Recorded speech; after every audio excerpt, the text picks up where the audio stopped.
I did not remove my hood in the hopes of gaining your trust. I knew that would be a fruitless task. If you knew, then leave. We don't want you here. You might not, but there is a being in this church who does need me. What are you talking about? There's nobody else here. Nobody you can see with your human eyes. But you... Spirits don't exist. Oh, I see how it is. The traveler sniffed, drawing herself up to her full height. Her tail twitched. You believe the part about us being crooks and swindlers with ease, but you won't believe the part of us being spirit mediums? I wonder why.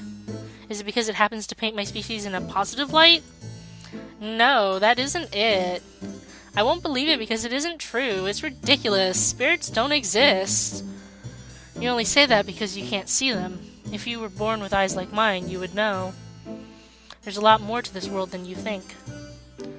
If I was born with eyes like yours, I would gouge them out. Well, that is unfortunate. You should count your blessings you were born as a human, then. You're really unpleasant, you know. You are worse. Though you claim to hate me, you can't bring yourself to meet my eyes. Coward. Why, you... This at least was enough to make Daffodil raise her head. Her hair fluttered at the movement, and she gritted her teeth together. The traveler met her gaze and held it, steady and unblinking. As was to be expected, Daffodil turned away first. Daffodil, please. I understand you have a lot of strong feelings on this subject, but you shouldn't be so rude to our guest. She may be a bunny, but she has not done any wrong by us. She has only ever been polite. That's what it looks like, but how can we trust her? We could start at the very beginning. The traveler's lips curled into a soft smile despite herself. A very good place to start. Please excuse my rudeness, for I did not ask you this before. What is your name? The traveler pondered for a few moments, her fingers linked together at her front. Her tail twitched again.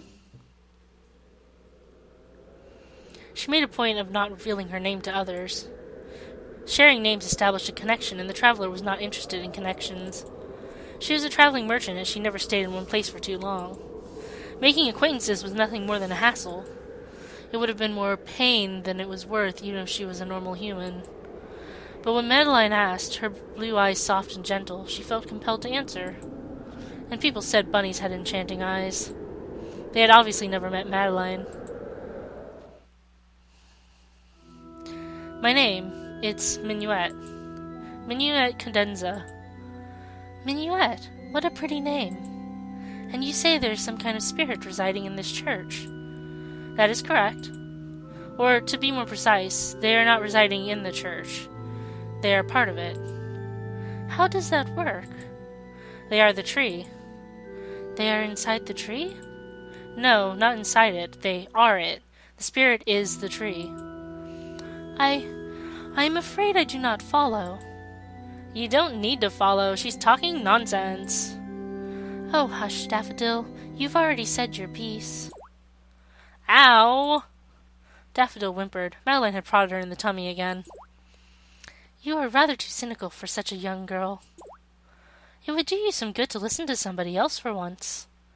But how can you believe in something you cannot see? You can see them. You can see this tree, can't you? But it's just a tree. Trees can't talk. Not to people like you, but you're forgetting something. Minuet gestured to the top of her head, where her fluffy white ears protruded. I have these. So they're not just for decoration? No, they are fully functional, let me assure you. I couldn't hear the spirit very well with my hood on, but now I see. She was calling out to me the whole time. She? That is correct. She. This is ridiculous. It's fine if you can't accept it. That doesn't change the truth. This tree is a spirit, and she has been here for a long time. A horribly long time. Oh, goodness, that must have been so lonely. I wish I could have done something sooner. It's fine. She forgives you, I'm sure. She does? Yes. As a human, there's only so much you can do. She does not hold it against you. All she asks is that you listen. Listen? Are you going to tell us a story? I'm not. The tree is. Oh, of course. The tree is going to tell us a story. How novel. Daffodil. Madeline gave Daffodil a warning look, and the younger girl shrank beneath the weight of it. Madeline, despite her fluffy exterior, could be quite the stern disciplinarian when she wanted to be. All right, fine. I guess I can sit and listen. Good girl. Madeline patted Daffodil on the head. Daffodil glowered. I can't believe it. I'm going to listen to a bunny tell me a story narrated by a tree. This is the weirdest thing that's ever happened to me. Why don't you look at it as a character building experience? You sound awfully happy about this. I like listening to stories. Yeah. Please just get it over and done with. I've sat on this pew so long my butt is going numb.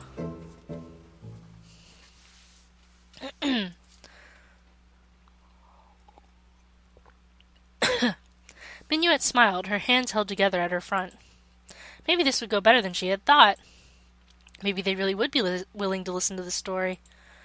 The story of a lonely spirit who had been ignored by absolutely everyone. Minuet turned her head, looking back at the tree.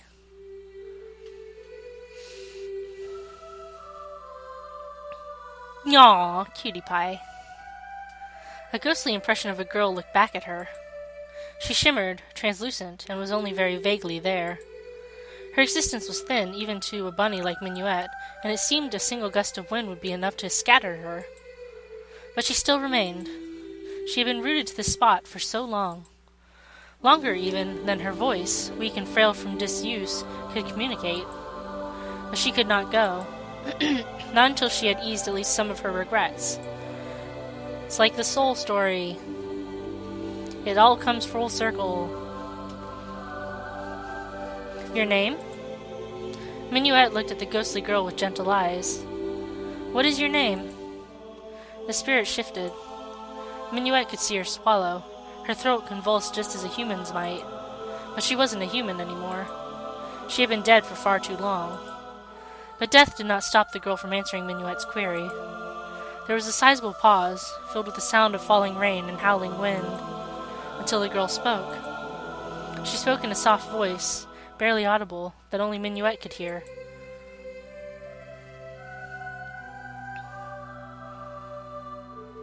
Like Horace. My name is, or was, like Horace.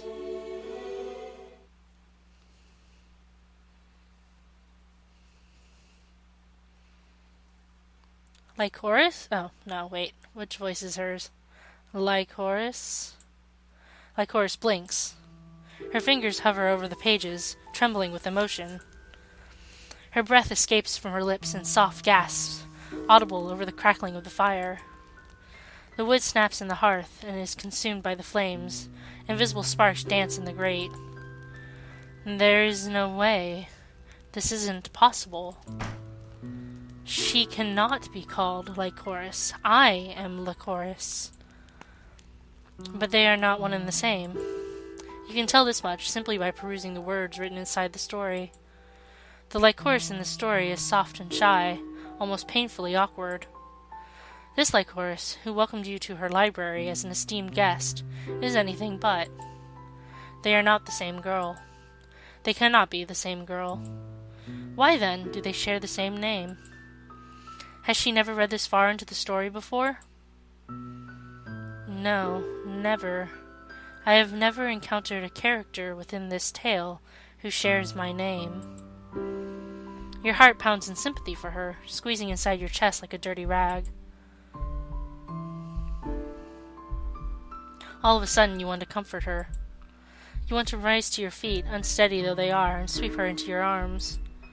Who cares if she isn't really like Horace? You care about her all the same. But why? Why should you care? She's a stranger, isn't she? Isn't she? Like Horace's teacup rests upon its saucer. The tea is undisturbed, a small circular pool. It smells of mold. Everything smells of mold and dust and decay. This library is wasting away. You are wasting away too. Who are you? Who is she? You're almost afraid to hear her answer, but you know that you cannot stop now. You have come too close to the end. You need to listen to the rest of the story.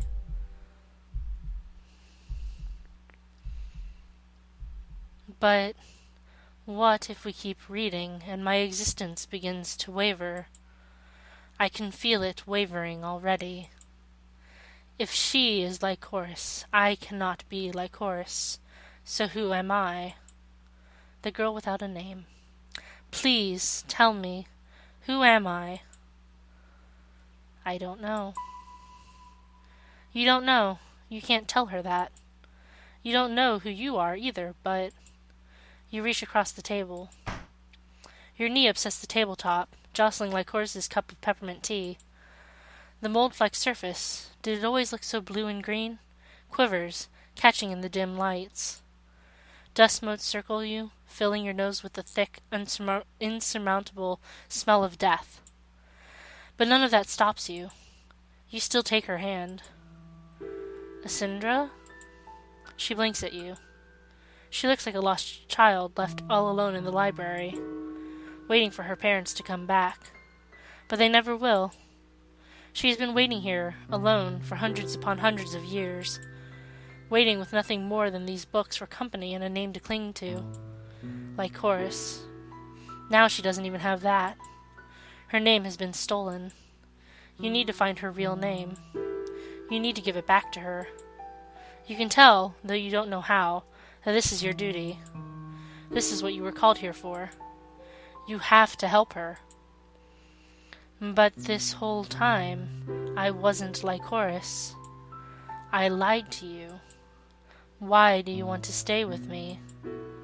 You swallow. Your throat feels dry. Because I care about you. You care about me. You nod your head. You know you care. If it is an irrefutable fact that you care, though you do not know why. But maybe if you keep reading, you will find out. No. You are sure that you will. Asindra. Her small hand is soft and warm, your fingers laced together. How many times have you held this hand? How many times has this hand held yours? It feels right, somehow. The setting is all wrong, and you don't know who you are, and she doesn't know who she is. But this sensation of your fingers intertwined feels right. This sensation is all you need. I'm scared, but... She breathes in. I am sure, if you are with me, I can face up to anything. And she squeezes her fingers about yours. Then let us continue. Let us see what this other like Horace has to say. You have no choice. The story is still far from over. It won't be satisfied until it reaches an ending. You won't be satisfied either, will you, Asindra? Nope. It's funny. I never thought you were the curious sort. It must be because of her. Just don't let go of my hand. She doesn't need to ask you. That is a mistake you won't make again. Ooh. Like Horace's story. I'm assuming this is the tree story.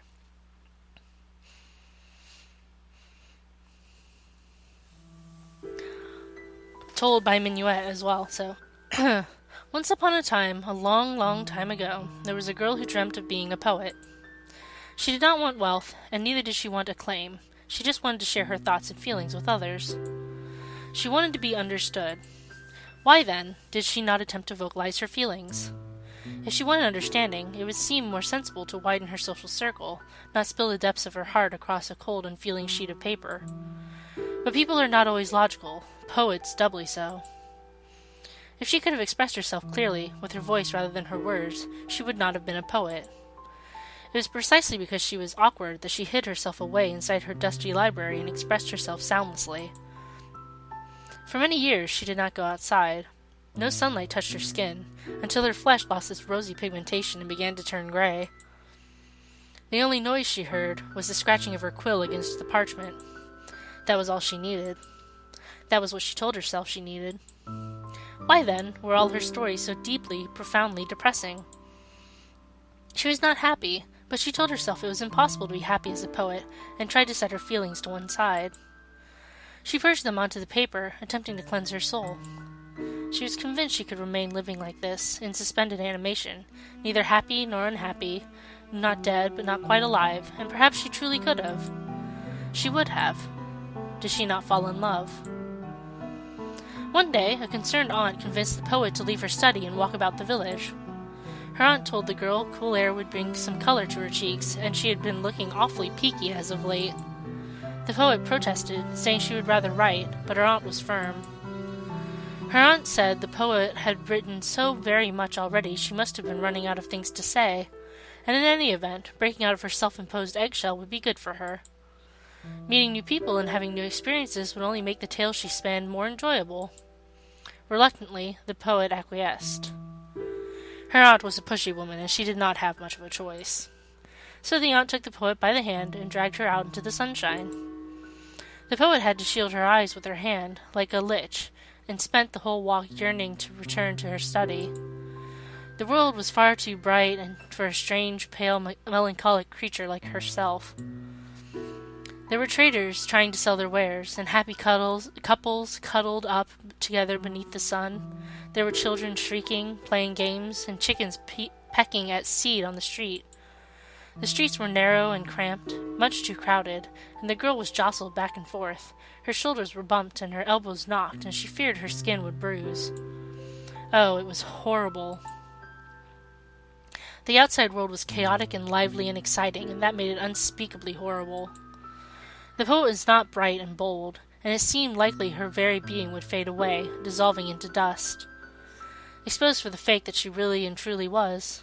A fake human who wrote about false emotions she had never felt. Half-formed and incomplete. Fated to vanish without a trace. The mere act of existing among strangers, with their bright eyes and smiling faces, was almost unbearable. The girl really did think she was going to die. Until she met her. She was nothing special, really. A street performer with ribbons in her hair and a smile on her face. People tossed silver and bronze coins in the cap on the floor before her. Nobody would give gold to a street urchin like this, and she would dance for them obligingly, a flesh-and-blood music box given life. Once in a while, the pedestrians would pause to watch her and would request dances.